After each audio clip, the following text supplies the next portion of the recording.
We had some friends over at our house for a Bible study years ago, and we started off the conversation. I just said, hey, why don't we start by just asking questions, and we'll try and answer as best we can each other's questions today. So it was very open dialogue, and the first question, lady raised her hand and said, well, listen, I'm a lesbian. I want to know, am I going to hell?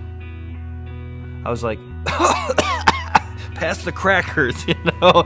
I mean, I was not thinking that would be the first question. It was an open environment, and I was thinking on my feet, like, what is the obstacle that this woman has to coming to Christ? Well, the obstacle is probably that she's felt judged. So how can I address her obstacle? And that's key. Rather than coming up with what do I need to say about what the Bible says about homosexuality, I start off with where is she, what is her obstacle, and what does the gospel do to penetrate that obstacle? I had to think on my feet.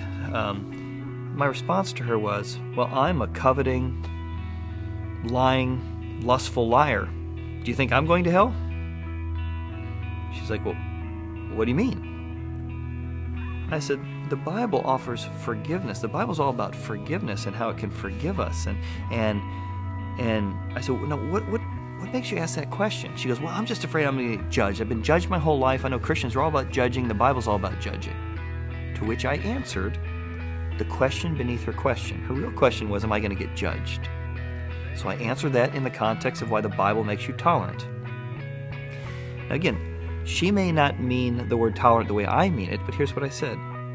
The thing about following Christ is that Jesus Christ was the most tolerant man in history.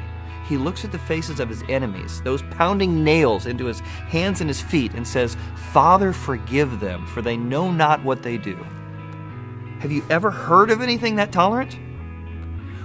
Whatever the Bible does or does not call sin or right or wrong, we can talk about that. But your real issue is, are you going to be accepted? Is God going to meet you where you are? God not only meets you where you are, God meets people spitting in his face where they are and forgives them. All of a sudden, that became the context to have all kinds of other conversations. So I think as Christians, what we need to do is, instead of sort of picking up these phrases and these pithy sound bites that we're told on little newsletters and on TV that we're supposed to say, stop thinking about what we're supposed to say and say, where is the person we're talking to? Use questions to get to the issue behind their issue.